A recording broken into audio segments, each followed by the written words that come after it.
Sup, my name is Rudy for the Yu-Gi-Oh! Council, and this is Coffee Time, your Monday morning discussion video released on a Monday morning. It's been an ongoing thing for a week now.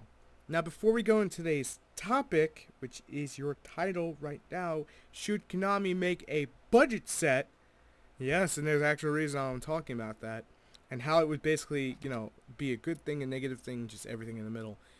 Before we get to that, I just gotta leave a quick little short update. It's gonna be about a minute and a half, 2 minutes. So if you don't want to hear it, you just skip ahead to the topic when you start hearing me talk about budget players, budget packs, all that good stuff, because it's all relevant in this video. And then I'll go over everything that's coming up. Well, now, so next Monday is the day that the computer will be put together, finally. Saturday, we're going to go pick everything up. And then we're going to just basically have Greg the Mermo come out to put it all together. Thank you, Greg. And it's going to be a beast of a computer that's going to handle the rendering at a whole new speed. Because right now it takes like 4 hours to do like a 20-minute video and just put this in Spectrum. An 8-minute video takes an hour. That's why I haven't done any of the dual video, the dual news, and I haven't really put out too many IRL dual matches because they take forever to render. A lot of things will change after next week when it comes to this channel. You're going to see that, and hopefully you guys will enjoy it. Be open and honest to what you like, what you don't like, because things will be able to be changed pretty damn quickly. And probably next week's Coffee Time will be the last Coffee Time filmed on this computer, and that's going to be that. Alright, so that's out of the way. Let's talk about today's topic. Should Konami put out a budget pack, basically where everything would be uber affordable? And there's actually a reason I'm saying this and how they would approach it. So let me go into the how they would approach this before we go any further. Because let's be honest, it's a very difficult thing to make it very approachable for the simple fact that, well, if they put out a set, there's always going to be money cards. That's always been a running trend. And when a set doesn't have money cards or cards that we chase after, the set doesn't really do well, Cyber Dark Impact. So how do you become this budget set? How do you go right in the middle of just happy good times? I've said this many times before. A budget set doesn't need to be approached as a budget set. It needs to be approached as more competitive edge set with cheaper reprints. And that could be a budget set all itself. Star Pack is a budget pack, but it's a garbage budget pack. What we're talking about is a solid product that people would want to buy.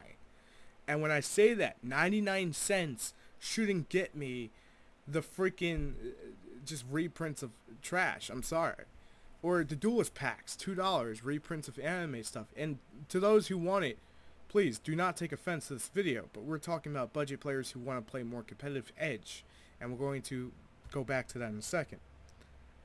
What Konami could easily do is put out a budget competitive set called, I don't know, guys help me here, YCS themed, whatever you want to call it, YCS ready, right? Seems like a Konami thing that they would call it that. So we call it YCS ready. We're going to put out this product, we're Konami right now, we're going to put out this product in April of 2016. And what we want to do is we want to make it budgeted. Alright, what do we put in there? We put the cards that people are playing the most. Now, when I say that, I'm not talking about shit that's going to be in the Megatins. I'm not talking about the archetypes. I'm talking about simple trap cards, simple effect, hand traps, generic stuff that can be used across the board that runs for ridiculous amounts of money. Now, it should be a 6-month wait reprint season, so that way people have time to sell them, and you still get your budget stuff a little bit later on, and you ain't gotta wait that full year out for the Megatins, probably even like later than that. Old archetypes can be thrown in that are still competitive. There's plenty of freaking options there to go with that.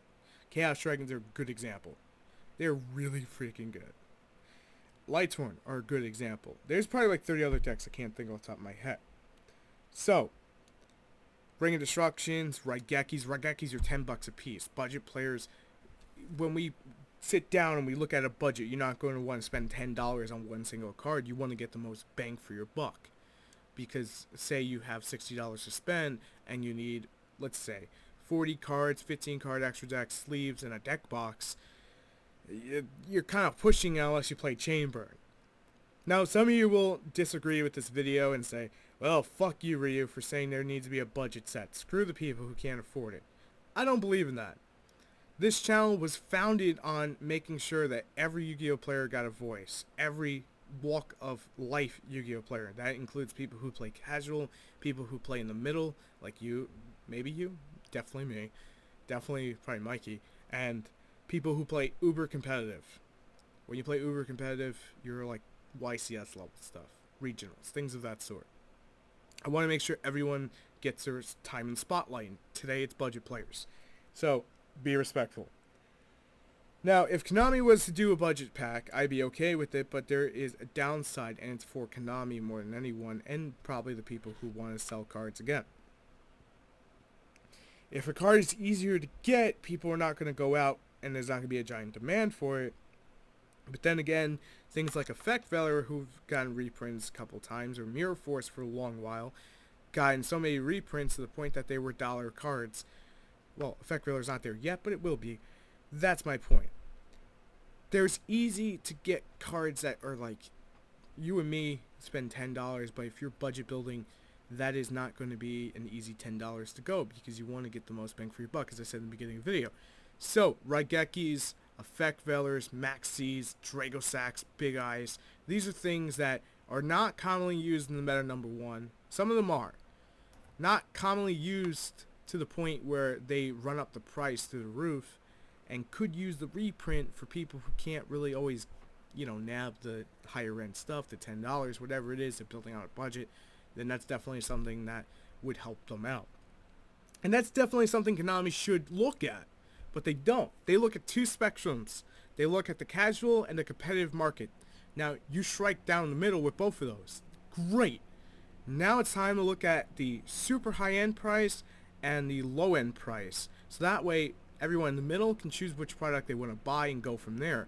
But everyone on the lower end could just buy budget stuff and actually have fun in this fucking game for once. And everyone who wants to play the more expensive end can play the more expensive end.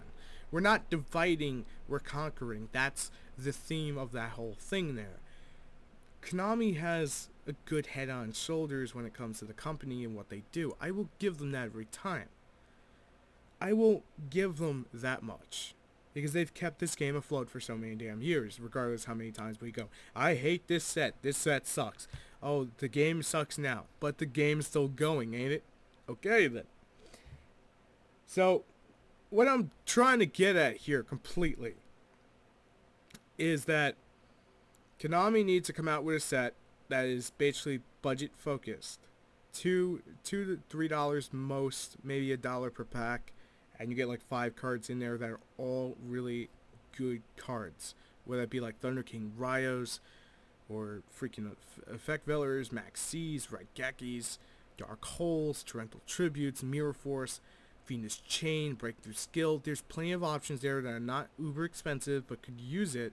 So people who are also coming into the game for the first time and don't want to spend $400+ also have that to build their deck off of.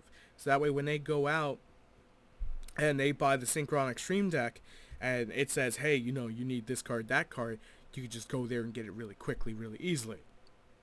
And Konami could package these budget packs with the deck and be like, okay, these are 2 separate products, but you could find this right now because we're printing it for you to get the Synchrons you need or the Synchros that you need for that deck.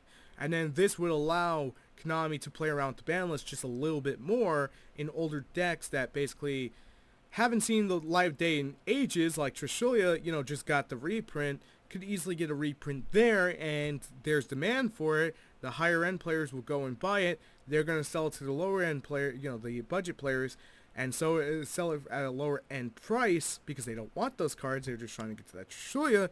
Then everybody wins. So it depends how Konami approaches it to make a budget set. Now, at the same time, when I said the higher end set, I was referring more to the Noble Knight box set. That was a good product. But the problem is, and I know there's a lot of Noble Knight players, and I don't mean to offend you. Noble Knights were really hyped up for the longest time. Burning Abyss came out and just did what Noble Knights couldn't do in a year. And I don't mean to offend anyone with that, but it's the truth. They're a great deck. I will never take that away from them, but shit. Burning Abyss were just through the roof. Stupid levels. Cosmos are in the middle of both of those.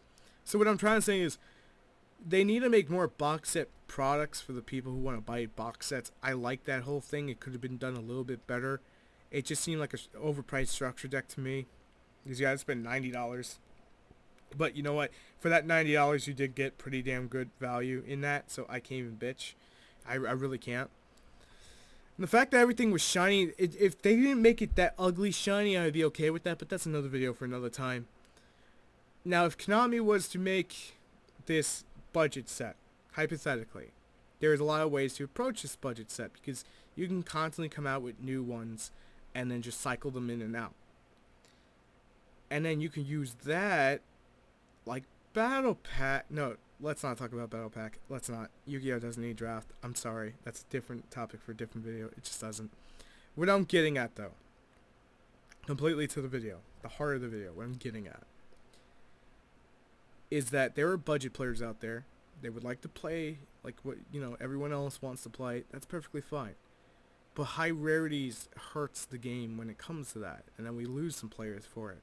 If we had more ways of getting cards that were older for newer decks, that helps everyone as well. While also allowing players to actually have access to older cards that people want to sell for massive amounts of money that just don't make sense. Trishula came out in Hidden Arsenal 4 and DT7. I believe it was DT7 or 8. Now, it's been banned for so many freaking years that no one really saw it coming back to the OCG one and people started picking them up. It was like $15 for a while. Now it's sitting at like $30. But here's the thing. If Konami had this budget set, they can easily call it the Trishula set, where 1 out of every 10 packs you get a Trishula. There's still demand for Trishula. It would go for about $15. Budget players would beyond make their money back, and if they sold the packs for $1, Konami makes their money back. Instead of printing those horrendous star packs, let's be honest with each other, they're horrendous. If they would have made a budget set in that whole spectrum of things that was more focused on the player base and saying, hey, we're not going to make such shit, and we're going to take star pack and make it into meta pack or YCS pack or add-on pack to, you know, this structure deck so you can get those cards that you would have to otherwise go everywhere else for. But Konami could be looking at it this way, and this is the negative to it. They could be looking at it this way. That may hurt the stores who want to sell singles, and Konami just seems to not give a fuck about people who want to sell singles. At the same time, it could help them because it would give them more stock, but again, it's business 101. You don't want too much stock without too much demand. You want more demand than there is stock, so that way you can make the most amount of profit you possibly can in the least amount of time. And that's the truth. So either which way you flip the coin, there's always an issue there. And just like last week's video where I asked a question, that question that people thought I was phrasing it as a question, who's really to blame? Is it Konami or, you know, us, the player base, for causing the price rises? I wasn't really asking the question. I was trying to make it the center of the discussion. I'm doing the same here. But some people just read titles on YouTube and don't actually listen to the video or the meat of the video. And that's why I use that phrase, the meat of the video is the core, the heart of the video, getting to the point. That's what you always need to look for when you listen to a video. The title is to catch you, you know, catch your eye, get you to be part of it. That's the whole thing. I'd be okay tomorrow if Konami said we're going to make a budget pack. If they do it enough to the point where it's not flooding the market, making the cards a little more easier to get that are harder to get, I'm looking at you, Raigeki, because for some people, $10 is a long way. For some people, they don't want to spend $10 on cardboard. Hell, I really don't even want to spend $200 on cardboard. But I don't look at it as cardboard. I look at it as a hobby, so I'm actually okay with it because in the same light, if you guys saw my Twitter stuff where you see what I post on Facebook, you obviously know I'm a little bit geeky when it comes to like the pop vinyl toys, the Flash and the Ariel stuff. Yeah. So if I'm going to spend $10 on those, I'm okay with spending $10, $40 on Yu-Gi-Oh! Without thinking twice about it. But that's me. That's not everyone.